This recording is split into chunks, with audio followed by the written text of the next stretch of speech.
자율적인 사람은 뿌리 깊은 나무와 같다. 반 아이들에게 스스로 알아서 하는 사람은 뿌리 깊은 나무와 같다는 이야기를 하면서 자율적으로 사는 게 본인 자신한테 어떻게 좋은 것인지를 알려주었다.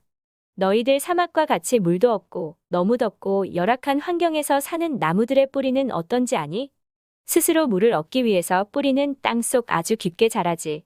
반대로 평소 물도 풍부하고 혹시라도 비가 안 와 물이 부족하면 알아서 물도 주는 너무 좋은 환경에서 사는 나무의 뿌리는 어떨까? 굳이 스스로 물을 구하지 않아도 되니 뿌리는 지면 가까이 넓게 자란단다. 그럼 만약에 태풍과 같은 거대한 바람이 불 때 어떤 나무가 쉽게 쓰러질 것 같니? 뿌리가 깊지 않은 나무요. 맞아. 당연히 뿌리가 깊지 않은 나무가 쓰러지겠지?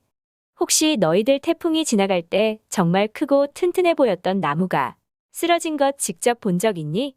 네, TV에서 가로수 옆에 큰 나무가 쓰러진 거 봤어요. 사람들은 놀라지. 저런 크고 튼튼한 나무도 쓰러지는구나.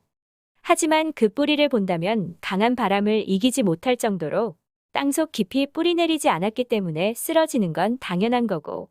그래서 그리 놀랄 일이 아니라는 거지. 자, 생각해보자.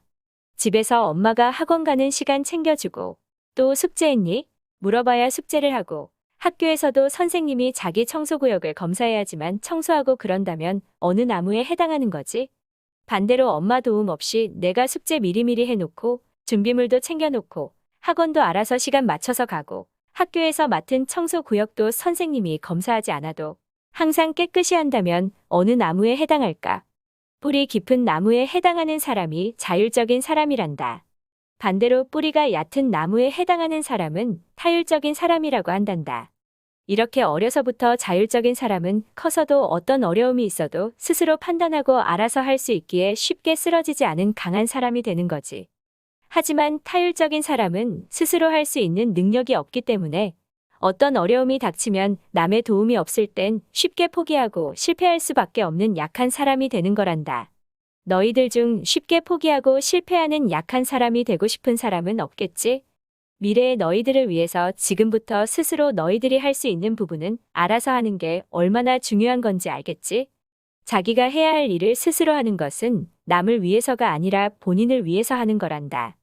거기다가 이렇게 스스로 자기 일을 알아서 하는 너희들을 부모님이 보시면 얼마나 좋아하시겠니? 부모님을 기쁘게 해드리는 것이 효도라고 했지? 이런 걸 일석이조라고 한단다. 아이들의 눈이 반짝거림을 느꼈다. 다음은 멘토 선생님의 도움말입니다. 바로 이것입니다. 옛날 가난과 질병과 범죄는 가장의 책임이었죠. 앞으로의 지구란 거대한 공동체 속의 세계에서는 자율적이고 독립적이며 집단적인 사람들이 국민으로 구성된 나라가 지구에서 종주국이 되는 것입니다.